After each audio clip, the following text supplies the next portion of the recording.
Hello,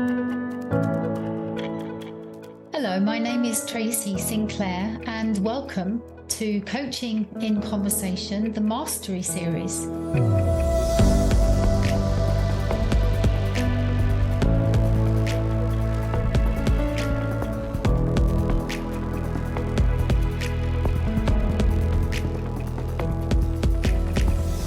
This series of conversations explores the concept of mastery in coaching.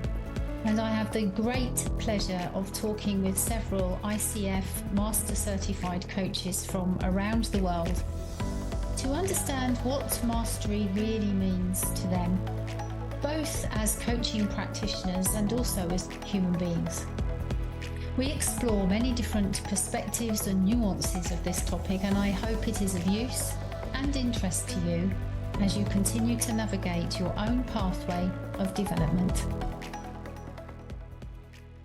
Hello everyone, it's Tracy Sinclair here with another episode of Coaching in Conversation.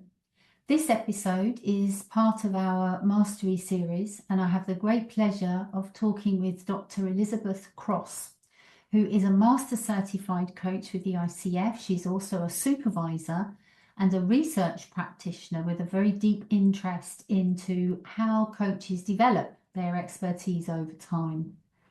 Her own practice is shaped but with a very wide-ranging background, including leading learning and development in large organisations, introducing internal coaching strategies in organisations, as well as running her own coaching business for many years.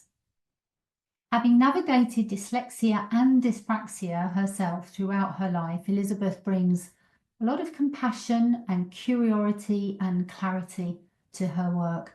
She has a wonderful capacity to create reflective spaces that encourage honest conversations, critical thinking, and the development of pragmatic wisdom, supporting coaches to find their own path on their own growth with confidence and integrity. I really hope you enjoy this conversation, and this episode is called Deeply Superficial. Enjoy. Well, Elizabeth, it's so lovely to have the opportunity to catch up again with you about some of the really interesting aspects of your work that is focused on the development of coaches. And I think this fits so beautifully into the Mastery series of podcasts that I've been having the pleasure of doing with people, because one of the key things that comes out very, very often is that mastery isn't just a point of arrival, it's an ongoing thing and an ongoing journey. And part of that journey is our ongoing growth and development. So that gives us the perfect segue, really, for you to share a little bit more about your views, your discoveries, your perspectives on navigating our development as we grow as coaches. Well, thank you so much for that lovely invitation. And it's lovely to be with you and also to everybody that's going to be listening today.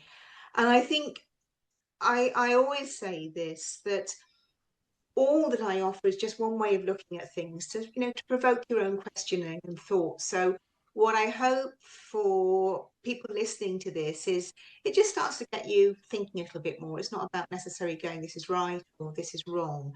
And I'm already starting with a smile, because when we were talking about this together, we said this idea of, is our approach to coach development deeply superficial? And because that was one of the challenges I said, are we just deeply superficial? And I think this came about for me because I'm so aware at the moment that we have so many choices, so many opportunities. So many people are marketing courses, webinars, retreats, instruments. You only have, most of us sometimes belong to more than one professional body. There's so much coming in.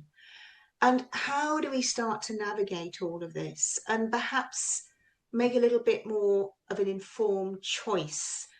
Because I think way back, actually, when I started to research this area, one of the things that really made this so interesting and relevant for me was the fact that I'm often going, so what do I do next? And coaches I supervise, I mentor, my colleagues, people that we've tutored on courses are asking exactly the same thing. And also, I am sure I am not alone in making some incredible choices and really doing some wonderful things, but also investing a lot of money in some options. And I think, do you know what? I'd been better off going on a good holiday. So Indeed. gives a little bit of a scene setting.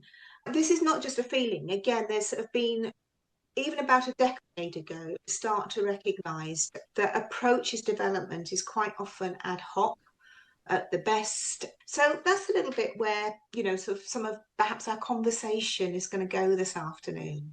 How do we make more informed choices? Yeah.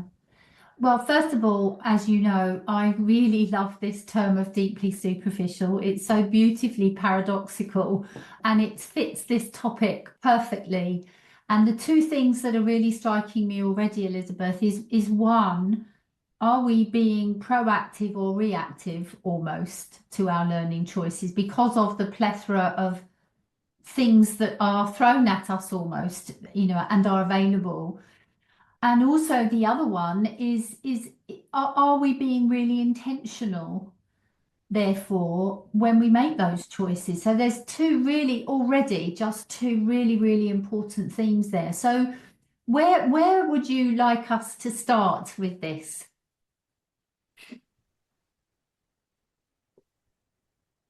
I think, as I say,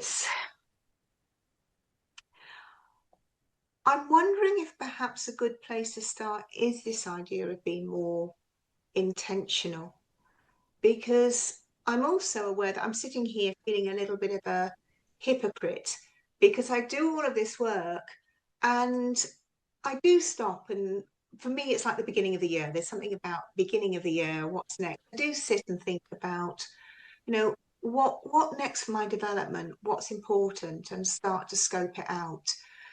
And then just recently, I've been going through the sort of, the sort of reaccreditation process and then sort of scrabbling around as, have I got enough of this? Have I got enough of that?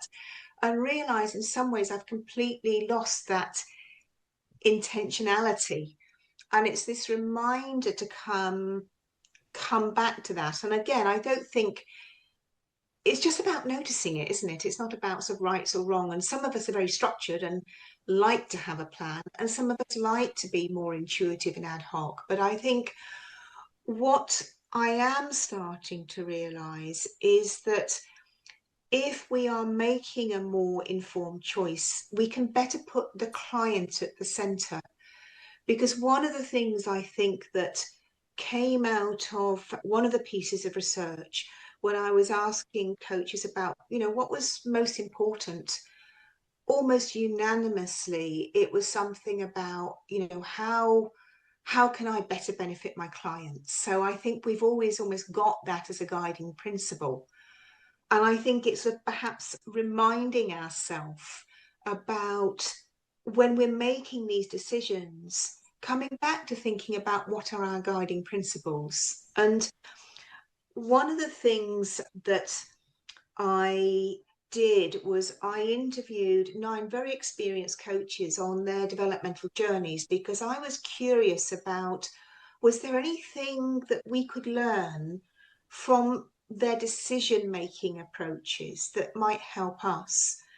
And I think what came out of that was probably the first thing is this reflection on what is my purpose. And this is quite specific. It's almost, what's my purpose in my development for the next 6 or 9 months? Because I think we also have a much wider purpose as a coach of what we're trying to do. Because our purpose, as I look forward for the next 6, 9, next year, I think does shift and change. For instance, I've just been sort of chatting to a friend who's thinking of going for MCC. So this year, their purpose has suddenly become very focused on perhaps working with a mentor, thinking about what do they need to do to be able to demonstrate competency at that level. And that's going to be very specific. And then once they've achieved their MCC, they're probably going to sort of recalibrate and think about what next. So I think realizing developmental purpose is contextual and it will shift and change is perhaps the first place to start in this, what's going to be my intention. So I don't know, just sharing that, Tracy, where that's starting to take your thinking.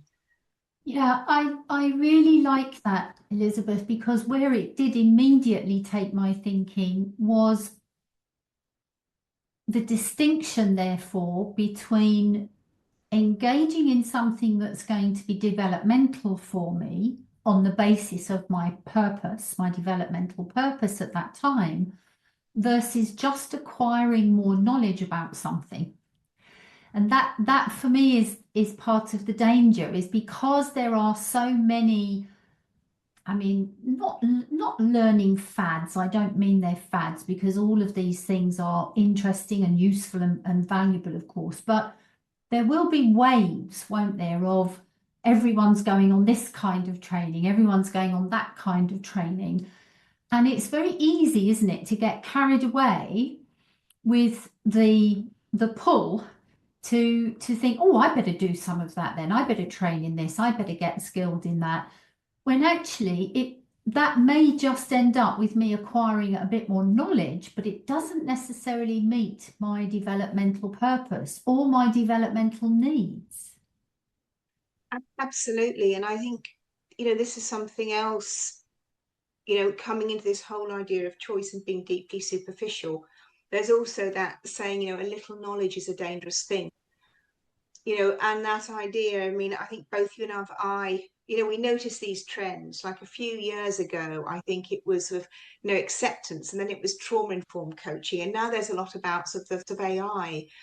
And we go on these courses, and sometimes we might even do a sort of a 3-month course. I mean, a lot at the moment, I think, is around, coaching and being a coach that supports neurodivergent individuals.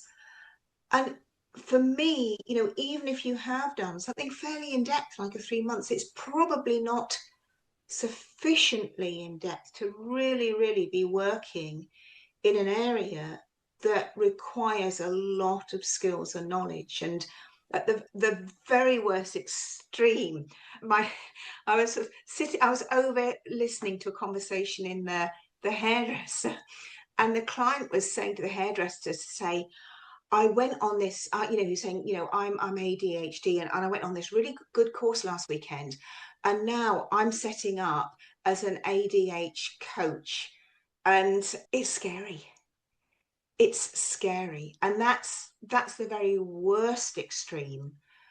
But I think also there's this part about having more knowledge is really useful, but it's also recognizing the difference of being informed and having what we need if we're really going to sort of specialize or get in deep into an area.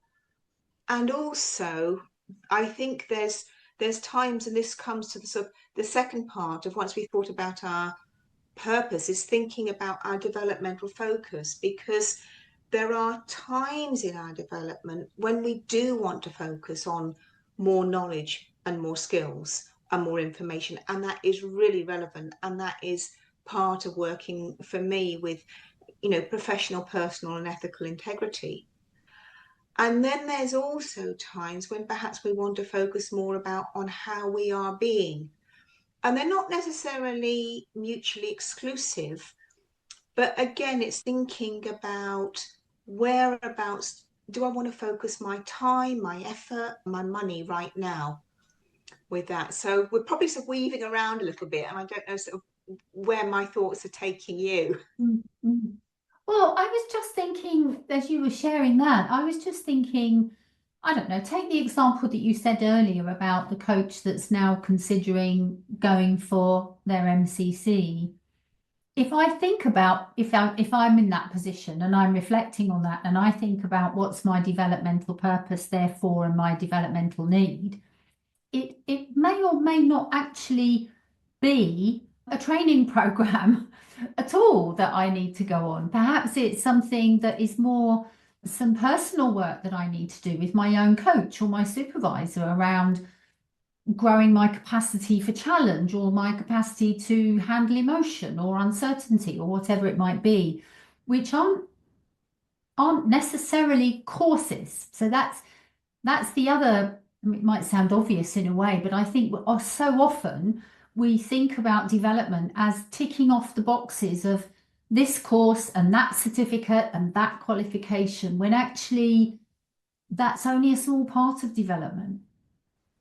Absolutely. And I think I know it's sort of Tatiana Bakarova who uses the term self as instrument of practice, and it's like how we are being. And I think particularly working at the MCC level, where it, yes, you are having to demonstrate a certain level of competency, but it's much, much more about how we are being as a coach. And if perhaps one of the areas I'm sort of recognizing that maybe it's something about, my presence of how I'm being with a client, that's not something you can go on a course and learn how to be present, but it is something where it might be investing in something that's enhancing your own self-awareness, whether it's work with a supervisor or it might be some group work. And I think one of the things that I found fascinating is all of the very experienced coaches I interviewed when I was exploring how they made the developmental decisions, all of them at some stage in their journey as a professional coach had engaged in deep therapeutic work. They'd recognized this importance of self-work. And I think that's where we can't separate out. It's just not about having knowledge and skills. It's so much about who we are, particularly, and I think it's an ongoing, because again, we've talked a lot about we don't suddenly arrive at mastery. It's always ongoing. Yeah. I liken it, which sometimes I find so helpful, is this thing, like you can sort of nowadays it's like sort of a half marathon, but you can sort of train for a race and you do it. You don't stop because you have to continue having a fitness program if you want to stay fit and healthy. And I think it's Yeah. exactly the same for our development. It's almost, what do I need to be doing right now to be fit for purpose? Yeah. I just so love this idea that you're bringing around. It's not so much about what we're doing, it's how we're being. This is something that I really feel strongly about, and it's such a theme that's been emerging. And to your point about Tatiana's saying of we are an instrument, self as instrument of the work. So I'm thinking about, and please challenge or say more about this if you want to, Elizabeth, but this balance between competency and capacity of we can so often, focus on the competency that we need to develop versus our capacity to grow, be present, etc. So would you like to say a little bit more about that? I'm going to try and be concise because I'm going to open a can of worms and it could lead to probably a year's worth of conversation. What it was triggering for me was the way I define the difference between capability and capacity. For me, our capability is our knowledge, skills, our competencies. And quite often that, I think, is what I would call more of our professional development. And then there's this idea of how we develop our capacity. And I think this is our capacity for managing complexity, managing ambiguity. And I've likened it to the difference of putting more apps on the phone to doing a systems upgrade, which I've borrowed that metaphor from somebody else. But as we enhance our capacity, I think we start to shift in the way we make sense and meaning, and it enables us to engage in a very different way. And sometimes I think it's described in this idea of like horizontal or vertical development, where, you know, when we're doing competency and skills, it's horizontal. When we're building capacity, it's vertical. I actually don't see it like that. I think development is just development. And quite often they link in, because I might go on one of those traditional, more knowledge training courses, and something happens there, and it really makes me start to question perhaps how I'm making sense of things, starting to challenge my existing assumptions and values, which is then when I start to build my capacity. And then equally, as my capacity builds, I start to use my knowledge and skills in different ways. So, you know, I see these much more as it's integrated and dynamic and cyclical. But just sort of lightly holding these things in mind as we're working. And I think, again, this comes back to the purpose, because there are some points where we do perhaps reach a point where we do need to have develop more our capability, because, for instance, I'm just using this as an example because it's a hot topic at the moment, that, you know, I do realise that I want to work more in this whole idea of supporting neurodivergence, but I know to do that, I really, really need to understand, you know, what I'm doing, what the current research is, what the arguments are in the field. So, you know, yes, I might go and sort of, you know, I know somebody at the moment that's just doing a master's in that area, because she then wants to come back and have this woven into her coaching offer. Yeah. But at the same time, that doesn't mean that we suddenly stop our self-work. And this self-work for how we're managing and building our capacity, I think that's where we are really creative. And when I do a webinar, one of the questions I always ask people is just, you know, what did you do last year that had the most impact on your coaching practice? And one of the answers I loved, and one of us, was doing pattern cutting, you know, doing dressmaking. And I said, tell me more. And it was the whole idea of like going back, being a complete novice, not knowing what they were doing, having to be patient, you know, having to get feedback, and what she was learning about herself, you know. And unfortunately, you can't submit that in as CCE hours, But it's still not even for important. resource development.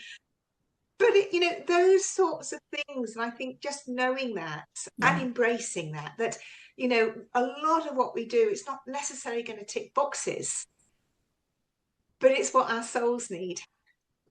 Oh, wow. I mean, that's just amazing because, you know, we can get so focused, can't we, on ticking the boxes for credentials, for renewals. And of course, yes, that is an important part of our professional development, and to show that we, you know, we've achieved certain standards and quality, etc. But I couldn't agree more about this idea of our development is broader than our coaching. And I love, you know, I love the idea of that learning from pattern cutting. And for me at the moment, it's creative writing and yoga. You know, I've learned so much about myself in practicing yoga myself, and also training as a yoga teacher, even though I don't teach, because the learning opportunity is huge. So I love this idea as well of inviting people not just to look at what's the next coaching book that they should buy or the next coaching related course they should go on, but what are some of these other experiences and skills that we could develop that inform us, because then as an instrument of that work, it's going to infuse, isn't it, the practice that we do with our clients. I think, you know, as you're talking, I know one of the things that we were thinking about as we were chatting about this podcast today is almost a little bit of pragmatic. It's like, so, you know, what might we be doing as we're thinking about taking a more informed approach to our development? And I think part of it, and one of the things in the paper that's going to be coming out in February, there's something I've called like the developmental mindset inventory, which sounds a bit of a mouthful. It's ever so simple. It's basically this very familiar sort of, you know, the wheel, but just asking you to look at, you know, what your purpose is, aspects of developmental focus, and something I just want to touch on very quickly because I think it is relevant. What are our practical requirements? Because the other thing we don't often acknowledge in all of this is that, often we're running our own business, so we've got limited budgets, we've got limited time. Sometimes we are doing something because a client requires it. I need to be, I can't think of what the word is perhaps, but accredited to use a particular psychometric, for instance, because the clients need it, so I need to go and do that. It might just be as well about, what time have I got this year? All of those things. And I don't think there's enough recognition and talking about, once we've done all the lovely stuff, we have to come back and be really practical. And I've had some lovely conversations with coaches that just say, I'd love to do it, but I haven't got the headspace to commit my time and energy to do that right now. Yeah. And that's okay, recognizing what these things are. So basically, it's sort of a lot of questions, just really as something to help you reflect. And I think in this, perhaps we don't often, most of us, I think, probably have colleagues we have conversations with. We might have a thinking partner, we might have a supervisor, we might have an own coach. But maybe using some of those spaces for chats about, this is what I'm thinking, offer me some challenges, help me think a little bit more about, I'm going to use the word strategy because I love strategy, so creating a little bit of a strategy. And I think for me, it's about balancing, having something that can provide a guiding structure, because I'm much more like the idea of sort of setting an intent rather than having a hard and fast goal, because life happens and we need to be flexible. But having something that is going to provide some sort of guiding structure that I can sort of check in and look at, where am I going? So when that email then pops in to go, here's this course, sign up, you can actually go, right, before I press go, let me just stop. Let me just remind myself. Let me just think about, how is this aligning or not with what I said I wanted to be doing? Gosh, I mean, it just feels, as I'm hearing you, it seems to make such common sense. And yet I know I've not always followed that kind of philosophy. And it really strikes me as well what you were saying about it having to fit into your life. And I know I know for myself, and I know for other coaches that I work with, how we can sometimes feel under such pressure to know more, to achieve more certifications, when actually, how can deep learning happen in a pressure, in a pressure tank, when life is already taking up a lot of your space, and we're trying to shoehorn in yet another 3 month modular course or something like that. I mean, it's tempting, isn't it? But it's how productive ultimately is that going to be? And I think, as we're talking, and I'm sort of mindful of our space today, as we're thinking about this, one of the things that's really striking me is that how important to learn to sort of reflect on our experience. And almost now we're taking it to another level, is actually to reflect on how I'm learning, not just what I'm learning as well. And almost like, what am I learning from actually that process in itself? And where do I perhaps need to be a little bit more courageous? And one of the things that really struck me, because it was a different piece to the sort of developmental journeys, but I was exploring views on developmental priorities. And one of the questions I had was not doing any development. And everybody in my pilot group said, no, Elizabeth, you can't have that question in. And I wanted it in, so I stuck it in. And everybody rated that as the most unimportant thing. No, they weren't interested. But in some ways, actually, there is this point about sometimes it's actually okay just to stop. It's just like, when we've had a great meal, we need time to digest it. Yeah. And it might feel like I say, right, I'm not going to commit to anything this year. It doesn't actually mean I'm not developing. It means, I'm giving myself time to integrate and digest.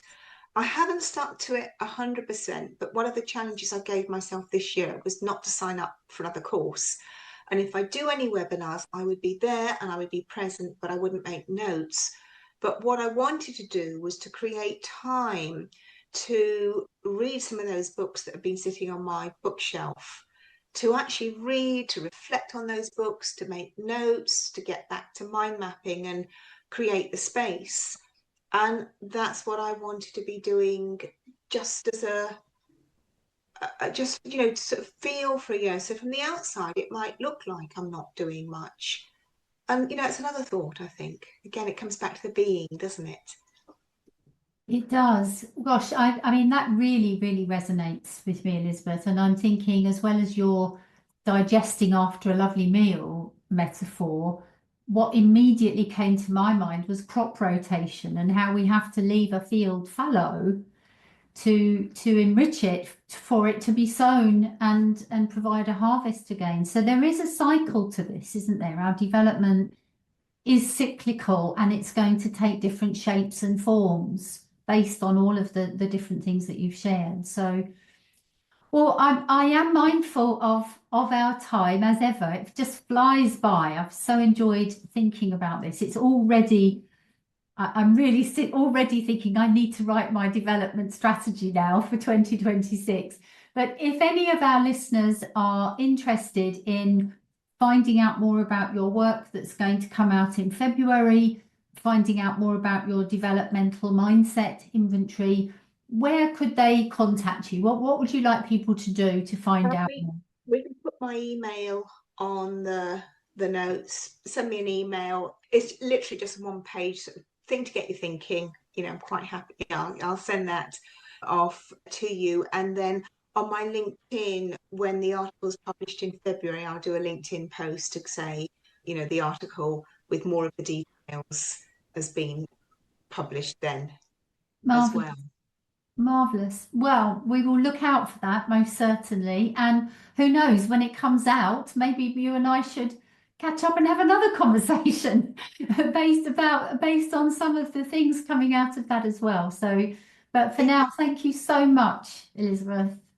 Thank you. And thank you to everybody that has been listening today. And I think just a closing reflection, I think we're really privileged to be in this world of having so many choices.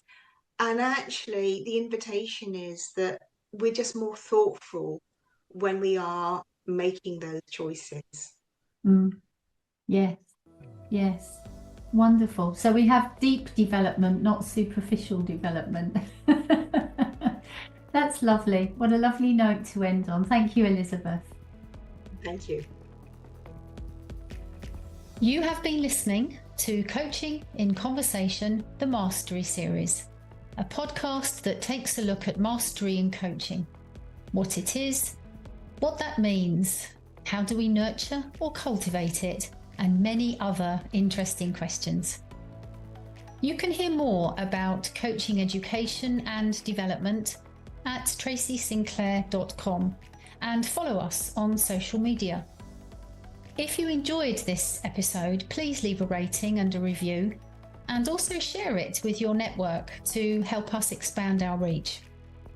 Thank you for listening, and see you next time.